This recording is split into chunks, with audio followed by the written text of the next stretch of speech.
This lesson discusses dividing polynomials, and there's two types of problems that we will see in this lesson. First of all is if we divide by a monomial, which is a single term. The second case is if we divide by a binomial, which includes two terms. The first example that we're going to look at is dividing by a monomial. And when dividing by a monomial, the most efficient method to use is to actually divide each term individually by that monomial.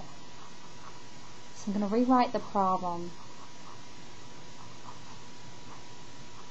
with the 2x squared y dividing into each and every term, because then we cancel. 2 divides into 4 2 times. I've got 2 x's on top and 2 x's on bottom, so both of those cancel. I've got 2 y's on top and 1 y on bottom, so I can cancel 1 y, and that leaves me with 1 on the top. So as far as the first term is concerned, I'm left with a 2y. In the second case, 2 divides into 6 3 times. I have 1 x on top and 2 x's on bottom, so I can cancel the 1 on top and cancel one of those on bottom, and that's going to leave me with an x in the denominator. I have 2 y's in the numerator, 1 y in the denominator. I can cancel 1 y, that leaves me with 1 y on top. So as far as the second term is concerned, you have a 3 and a y in the numerator, and in the denominator we would have just x. Minus 2 divides into 4 2 times. I've got 2 y's on top, 1 y on bottom, so I can cancel 1 y out, and that leaves me with 1 y on top. I cannot cancel any x's because I only have x squared in the denominator, so I'm left with a 2y in the numerator and an x squared in the denominator. And this is as simplified as it can get, so that would be our answer. If we divide by a binomial, which is 2 terms, then we're going to incorporate the method of synthetic division.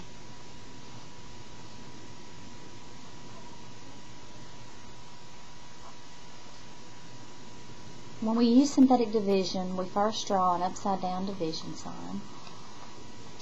Because of what this graph looks like as far as the polynomial is concerned, when we look at roots, we change our divisor sign because of the relationship between solutions and roots and the factor form. So in this case right here, if this is a positive 2, x plus 2, then we would change our outside divisor to a negative 2. And likewise, if it were a negative 2, I would change that to a positive 2. There are two things that you need to ensure of before we start actually the process of synthetic division. First of all, in the problem, make sure that what you're dividing into is written in descending order, which this is a degree of 2, this is a degree of 1, this is a degree of 0. So that is descending order, and that you're not missing any terms. And we're not, because the highest degree is 2, then we have a degree of 1, then we have a degree of 0. If for some reason we did not have this degree of 1, we would replace that with a 0x, just to hold the place value. But this is okay for this problem.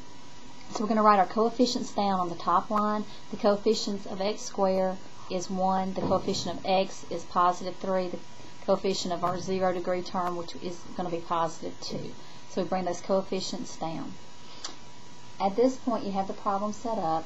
We bring the first number below the line, and so that's going to be a positive 1, and the rest of it is an algorithm, and it's the same method over and over. You multiply at that point, negative 2 times 1, which is negative 2. Move it one space over above the line, and then we add again. So 3 times negative 2 is going to be positive 1. And then we multiply again. So negative 2 times 1 is negative 2. Move it one space over above the line. And then we add again. So 2 plus negative 2 is 0, which is actually our remainder. Now in course compass, we don't write the numbers 110 down as far as the answer is concerned. We need to put this back into the problem because synthetic division is a type of shortcut for actually long division. If our original problem has the highest degree of 2, then this first number is going to be the coefficient of a degree of 1. It's always going to be 1 less than. So in this case right here, this is going to be 1x plus, if this has a degree of 1, that means that has a degree of 0, so that means that's just a positive 1. We do not have a remainder, so therefore this is our answer. Now the reason why this is the coefficient of a degree that's always less than 1 is because to check division, we would check that using multiplication. So if I multiplied x plus 1 times x plus 2, really if I just multiply x times x, that will give me the x squared right there. So that's why it's always a degree less than 1. So if that was x to the 17th power, this would be 1x to the 16th power. And you can check this by actually multiplying. In this third case, when we look at this problem is not written in descending order. So we start with our highest degree, which is a degree of 4, so we would say that's going to be x to the 4th. Here's our degree of 3, so we would bring the negative sign with it, so it would be negative 2x to the 3rd power. Then I have negative 11x to the 2nd power.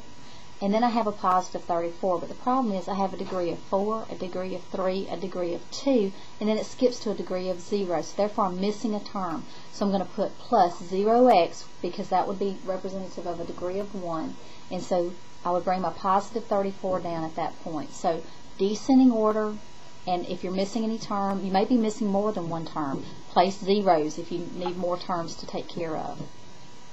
We're ready to rewrite our problem in synthetic division form. I'm dividing by x plus 2, so that means I'm going to place a negative 2 outside, and then my coefficients would be 1, negative 2, negative 11, 0, and positive 34. Now if any part of this is incorrect, a sign or a variable or a number, then everything else goes wrong, so please be very careful with this. So we bring our first number down below the line, and then we multiply. Negative 2 times 1 is going to give us negative 2, and then we add. Negative 2 times negative 2 plus negative 2 is actually negative 4. Then we multiply again. Negative 2 times negative 4, put it one space over above the line, is positive 8.